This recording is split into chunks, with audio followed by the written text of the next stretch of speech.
हाँ जी, सत श्री अकाल जी। साਰਿਆਂ ਨੂੰ ਸਵਾਗਤ ਕੀਤਾ ਜਾਂਦਾ ਜੀ एग्जाम स्टडी चैनल ਦੀ ਇੱਕ ਹੋਰ ਨਵੀਂ ਵੀਡੀਓ ਵਿੱਚ। ਤਾਂ ਹਾਂਜੀ ਦੋਸਤੋ, 12ਵੀਂ ਜਮਾਤ ਦੇ ਵਿਦਿਆਰਥੀਆਂ ਲਈ general English bimonthly exam ਦਾ ਸੈਂਪਲ ਪੇਪਰ ਲੈ ਕੇ ਆ ਚੁੱਕਿਆ ਵਿਦ ਸੋਲਿਊਸ਼ਨ। ਅੱਗੇ ਵੀਡੀਓ ਵਿੱਚ ਦੱਸਾਂਗੇ, ਇਸ ਲਈ ਵੀਡੀਓ ਨੂੰ ਸ਼ੁਰੂ ਤੋਂ ਲੈ ਕੇ ਅਖੀਰ ਤੱਕ ਜ਼ਰੂਰ ਦੇਖਣਾ। ਤੇ ਜੇਕਰ ਤੁਸੀਂ ਵੀ ਅਜੇ ਤੱਕ ਸਾਡੇ ਚੈਨਲ ਨੂੰ ਸਬਸਕ੍ਰਾਈਬ ਨਹੀਂ ਕੀਤਾ ਤਾਂ ਚੈਨਲ ਨੂੰ ਸਬਸਕ੍ਰਾਈਬ ਕਰਕੇ ਨਾਲ ਦਿੱਤੇ ਬੈਲ ਆਈਕਨ ਨੂੰ ਆਲ ਤੇ ਪ੍ਰੈਸ ਜ਼ਰੂਰ ਕਰ ਲੈਣਾ। ਤਾਂ ਸਾਰਿਆਂ ਤੋਂ ਪਹਿਲਾਂ ਦੱਸ ਦਈਏ, ਪੇਪਰ ਜਿਹੜਾ 40 ਅੰਕਾਂ ਦਾ ਹੋਵੇਗਾ। ਸਾਰਿਆਂ ਤੋਂ ਪਹਿਲਾਂ ਆਪਾਂ ਨੂੰ ਪ੍ਰਸ਼ਨ ਆਏਗਾ, read the following paragraph and answer the questions given below. 10 ਅੰਕਾਂ ਦਾ ਜਿਹੜਾ ਆਪਾਂ ਨੂੰ ਅਨਸੀਨ ਪੈਸੇਜ ਪੁੱਛਿਆ ਜਾਊਗਾ, ਜਿਹੜੇ ਕਿ ਬਹੁਤ ਹੀ ਵਧੀਆ ਗੱਲ ਹੈ। 10 ਨੰਬਰ ਆਪਾਂ ਨੂੰ ਫ੍ਰੀ ਦੇ ਜਿਹੜੇ ਮਿਲਣਗੇ। ਦੇਖ ਸਕਦੇ ਹੋ ਆਪਣਾ ਸਾਰਿਆਂ ਤੋਂ ਪਹਿਲਾਂ 6 ਕੁਐਸਚਨ 1 ਤੋਂ 6 ਪੁੱਛੇ ਜਾਣਗੇ। Choose the correct option. ਸਾਰਿਆਂ ਤੋਂ ਫਸਟ ਹੈਗਾ, human mind is the biggest dash in the world. Answer हैगा इसका मिस्ट्री। सैकेंड हैगा, positive thinking is a dash. इसका आंसर हैगा मैंटल एटीट्यूड। थर्ड हैगा, positive thinking is a process of dash. इसका आंसर हैगा क्रिएटिव थॉट्स। फोर्थ हैगा, a positive mind waits for dash. इसका आंसर हैगा हैप्पीनैस। उस तो अगे हैगा पंजवां, a negative mind attract dash objectives and problems. उस तो अगे छेवां हैगा, ऑलवेज हैव डैश थिंकिंग। इसका हैगा पॉजिटिव। उस तो अगे आ जाता प्रश्न number 7, what is positive thinking. Answer हैगा, positive thinking is the process of creating thoughts that create and transform energy into reality. 8वां प्रश्न हैगा, what is the biggest benefit of positive thinking. इसका जोड़ा अपना हैगा answer, the biggest benefit of positive thinking is a balanced approach toward life. उस तो अगे हैगा अपना प्रश्न 9, positive thinking is not solution oriented. इसका हैगा फॉल्स। उस तो अगे 10वां हैगा, नैगेटिव थिंकिंग अट्रैक्ट मिसफॉर्चून। इसका हैगा राइट, ट्रू। उस तो अगे आ जाती है अपनी grammar, fill in the blank with a suitable determiner. How dash money do you want हैगा। इसका answer how much money do you want. उस तो अगे ट्रांसलेशन आ जाती है, आई एम आ प्लेयर। इसका जोड़ा आएगा, मैं एक खिडारी हाँ। उस तो अगे हैगा translate for Punjabi to English, वो लेखक नहीं है, he is not a writer. उस तो अगे आ जाता अपना लिटरेचर ऑब्जैक्टिव टाइप क्वेश्चन, 6 अंकों के ने। सारे तो पहला हैगा, what kind of a teacher was Sudha Murty. इसका आंसर है काइंड एंड लविंग। उस तो अगे सैकेंड हैगा, हु वाज हसन। इसका आंसर है a student of MCA। Third हैगा, what was Philip choose to play in concert. Answer हैगा वायलन। उस तो अगे चौथा हैगा, Philip wanted to be a magician. यह हैगा ट्रू। उस तो अगे पंजवां, who is the author of the chapter the school for sympathy. Answer हैगा ईवी लुकास। 6वां हैगा अपना, Miley was the head girl of the school. ये भी अपना हैगा ट्रू। उस तो अगे आ जाता answer any 2 questions in 40 to 50 words. First हैगा, according to Hasan who are needs. Answer हैगा according to Hasan hard worker was needs. Second हैगा, why was Hasan not noticed by the teacher in the class. Answer है the teacher did not notice Hasan in the class because he was really present. Third हैगा, why did Philip learn violin quickly. Answer है Philip was talented as well as eager to learn, thus he learn the violin quickly.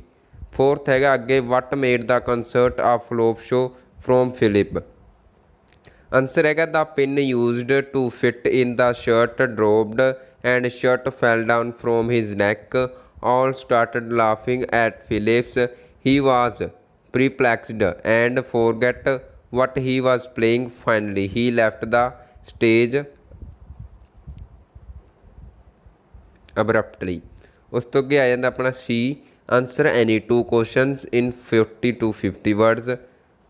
First हैगा अपना, what was the real aim of Miss Beam's school। Answer है the real aim of Miss Beam's school was to make students thoughtful helpful and sympathetic citizens.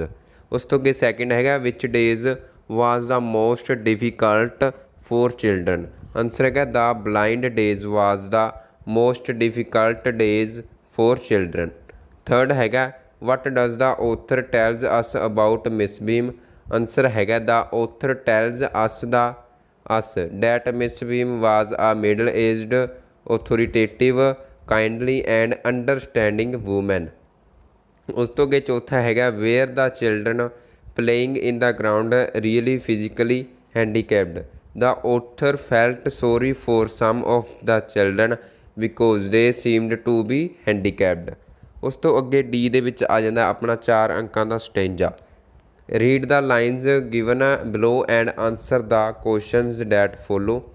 तो आपां नूं देखो इत्थे दिता हुआ stanza and a youth said speak to us of friendship you friend is you need answered he is your field which you sow with love and reap with thanksgiving and he is your board and your fireside for you come to him with hunger and you seek him to peace when you friend speak his mind to you fear not the nay in your own mind not do you without the a। इसका हैगा first name the poem and the poet. Answer हैगा the poet is Kahlil Gibran and poet is on friendship. Second हैगा what is the most important things that we can give to our friends. Answer हैगा it is love. Third हैगा what do we seek him. Answer हैगा we seek him to pieces. Fourth question हैगा how is our friend our fire side. Answer हैगा he is our fire side as he heads us in our difficult times. उस तो अगे आ जाता give the central idea of the poem prayers of the wood and ते होर जी और दे विच हैगी और on friendship. The poem underline the importance of wood in human life. The tree help man in different ways. They gives man heart in the cold winter and shade in hot summer. They gives him a juicy fruits to refresh him. Wood is used by man from birth to death. It is also used to make item like a beam, a door, a table, a bed, a boat, a hoop with a wooden handle, a cradle for a body and coffin for a dead person. So man should not harm them। ਤਾਂ ਆਪਾਂ ਨੂੰ 2 ਪੋਇਮਾਂ ਇਸ ਵਾਲੇ ਜਿਹੜੇ syllabus ਦੇ ਵਿੱਚ ਹੈਗੇ ਨਾ ਦੋਨਾਂ ਦੇ ਵਿੱਚੋਂ ਆਪਾਂ ਇੱਕ ਪੋਇਮ ਦਾ ਜਿਹੜਾ ਸੈਂਟਰਲ ਆਈਡੀਆ ਲਰਨ ਕਰ ਸਕਦੇ ਹਾਂ। ਉਸ ਤੋਂ ਅਗਲਾ ਸੈਂਟਰਲ ਆਈਡੀਆ ਹੈਗਾ ਔਨ ਫਰੈਂਡਸ਼ਿਪ ਦਾ। This poem tells us what real friendship is. The poet says that only true love binds two friends.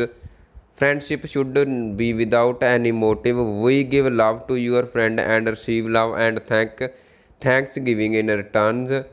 Friends find joy in small things. A true friend is one with when we can share your joys and sorrows। उस तो अगे आंदा write in brief the character sketch of Hasan और write in brief of character sketch of John Phillips Sousa. तो हसन का character sketch हैगा Hasan is main character in the lesson. Hasan attendance problem. He was an MCA student in Bangalore। He was tall handsome and had good memory. He was for good family. He was only son of his family. Hassan did not attend his classes regularly, so he was always short of attendance. He learnt only important questions during exam. He got good marks. He called his hard-working friend Ned. Hassan did not value of time. He had bad habit of sleeping at 6 AM. He became a salesman of a computer। तो दूजा character sketch है John Philip का। John Philip Sousa was the famous magician in Marina band of USA army of US army. His father was also in some same profession. Philip wanted to be a magician as a child. He started learning music from mister एग्जप्ता। He was the best violinist there but his love for baseball made his solo concert a flop show. This failure broken him. He got sad and left music. He tried to be a baker but could not. The bakery work was tiring. His father motivated him to join music again. He joined US as a marina band after proper training. He became a famous composer. He composed more than 100 marches in Marina Band. The Washington Post March was his most famous tune.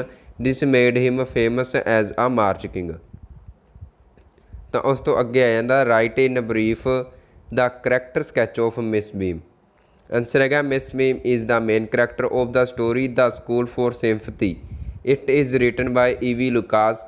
Miss Beam was middle aged kind hearted authoritative and full of understanding. She started a new type of school. Here the students were given the education of humanity and citizenship along with the important school subjects. The real aim of Miss Beam's school was to make students thoughtful, helpful and sympathetic. Citizenship. Every child in her school had one blind, maimed, deaf, lame and dumb days to have a real experience of misfortune. She was a practically lady. The author was impressed by the originality of Miss Beam's school. Her school had taught the author to share the sorrows of others. In short, we can say that she was a very imaginative lady. She is an inspiring character of us.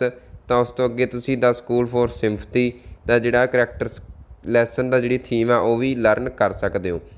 ਤਾਂ ਹਾਂਜੀ ਦੋਸਤੋ, ਧੰਨਵਾਦ। ਅੱਜ ਦੀ video 'ਚ ਇੰਨਾ ਹੀ। ਅੱਜ ਦੀ video 'ਚ ਦੱਸਿਆ 12ਵੀਂ ਜਮਾਤ ਦਾ ਜਰਨਲ ਇੰਗਲਿਸ਼ ਦਾ ਸੈਂਪਲ ਪੇਪਰ ਵਿਦ ਸੋਲਿਊਸ਼ਨ। ਜੇਕਰ ਕਿਸੇ ਹੋਰ ਜਮਾਤ ਦਾ ਸੈਂਪਲ ਪੇਪਰ ਵਿਦ ਸੋਲਿਊਸ਼ਨ ਚਾਹੀਦਾ ਤਾਂ ਕਮੈਂਟ ਬਾਕਸ ਵਿੱਚ ਦੱਸ ਦੇਣਾ।